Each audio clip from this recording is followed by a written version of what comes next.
मनोहर का घर पुराने कब्रिस्तान के पीछे था और उसके घर की छत से वह कब्रिस्तान अच्छे से दिखता था। वह रोज उस कब्रिस्तान को पार करके ही अपने काम पर जाता था। मनोहर के 2 बच्चे थे और दोनों बच्चे बड़े ही शैतान थे। बड़े बेटे का नाम रॉकी और छोटे बेटे का नाम विकी था। एक बार गर्मी की छुट्टियों में रॉकी और विकी की बहन सोनिया भी आई हुई थी। तीनों मिलकर रात के लगभग 12 बजे एक रूम में ट्रूथ और डेयर खेल रहे थे। रॉकी सोनिया से पूछता है कि तुम ट्रूथ लोगी या डेयर। सोनिया डेयर लेती है और पूछी है कि तुम लोग कुछ खतरनाक करने के लिए तो नहीं कहोगे ना। रॉकी, ये हुई ना बात, तो जाओ अब छत पर से घूम करके आओ और छत पर रखे गमले में से फूल तोड़कर लाना होगा, तभी हमें पता चलेगा कि तुम छत पर से आई हो। सोनिया, छत पर से तो कब्रिस्तान दिखता है। नहीं, मैं नहीं जाऊंगी। रॉकी और विकी दोनों सोनिया को छत पर जाने के लिए जबरदस्ती बोलते हैं। सोनिया छत पर जाती है और जैसे ही गमले में लगे फूल की तरफ बढ़ती है तभी उसकी नजर कब्रिस्तान की ओर पड़ती है। कब्रिस्तान में एक बड़ा सा सूखा पेड़ होता है। वह देखती है कि उस पेड़ पर एक सरकटी हुई उल्टी लाश लटक रही होती है। सोनिया उसे देखती है और जोर से चिल्लाती हुई बेहोश हो जाती है। फिर जब सोनिया बहुत देर तक छत पर से नहीं लौटती है तो रॉकी और विकी दोनों डर जाते हैं और वह छत पर जा करके देखते हैं तो पाते हैं कि सोनिया बेहोश पड़ी है। वो तुरंत मनोहर को बुलाते हैं और सारी बात बताते हैं। मनोहर, तुम तीनों को ऐसा खेल खेलने की जरूरत क्या थी? और रॉकी, तुम तो जानते हो उस कब्रिस्तान के बारे में कैसी कैसी खबरें आती है, फिर भी तुम सोनिया को रात में छत पर जाने के लिए क्यों भेजा?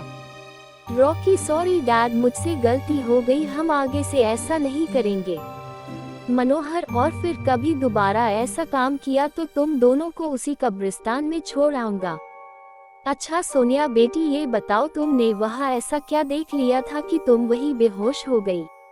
सोनिया सहमी हुई हालत में मनोहर को सारी बात बताती है कि उसने क्या देखा। मनोहर ने उस कब्रिस्तान के बारे में ऐसी खबरें पहले भी सुनी हुई थी, इसलिए वह सोनिया को डांटता नहीं है और बच्चों को संभल कर रहने की सलाह देता है।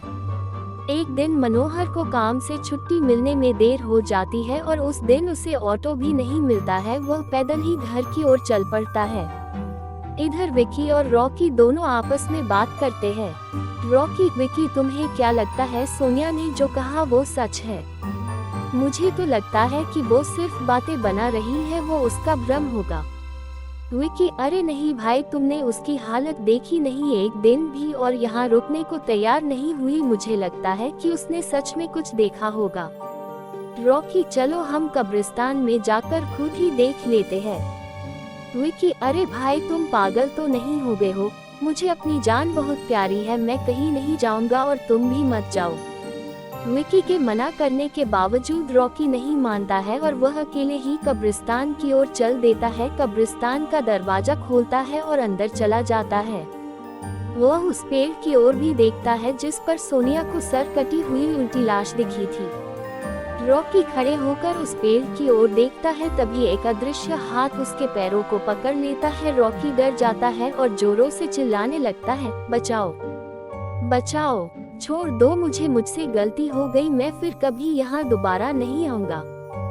दूसरे कोने पर एक कब्र होती है जो कि खुली हुई होती है, उसके ऊपर खून लगा हुआ होता है। वह अदृश्य हाथ रॉकी को खींच कर लाते हैं और उस कब्र में धकेलने की कोशिश करने लगते हैं। रॉकी चिल्लाता है, छोड़ दो, मुझसे गलती हो गई, मैं फिर यहाँ कभी नहीं आऊंगा, मुझे मत मारो, मुझे जाने दो। मनोहर काम से पैदल घर पहुँचने वाला ही होता है। जैसे ही वह कब्रिस्तान से गुजरता है उसे रॉकी की आवाज सुनाई देती है। मनोहर, ये क्या? ये तो रॉकी की आवाज लगती है, ये तो कब्रिस्तान से आ रही है, मुझे जा करके देखना चाहिए। मनोहर कब्रिस्तान में चारों ओर देखता है लेकिन रॉकी कहीं नहीं दिखाई देता है। वह घर लौट कर आ जाता है और विकी से पूछता है कि रॉकी कहाँ है।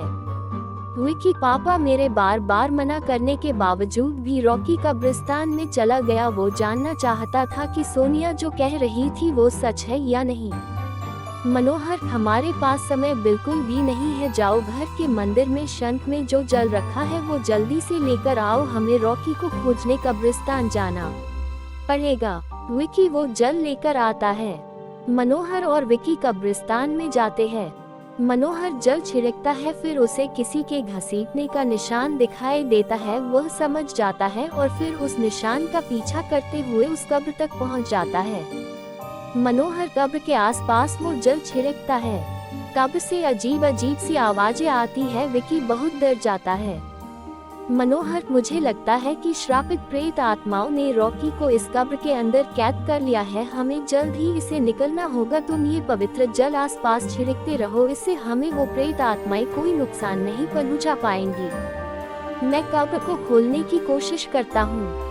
मनोहर उस कब्र को खोलने की बहुत कोशिश करता है। अंत में वह कब्र खुल जाती है। उसके अंदर रॉकी लगभग बेहोश पड़ा होता है। मनोहर रॉकी को लेकर हॉस्पिटल जाता है। उसकी हालत बहुत गंभीर होती है। उस दिन के बाद मनोहर उस घर को छोड़कर शहर से दूर एक दूसरे घर में अपने पूरे परिवार के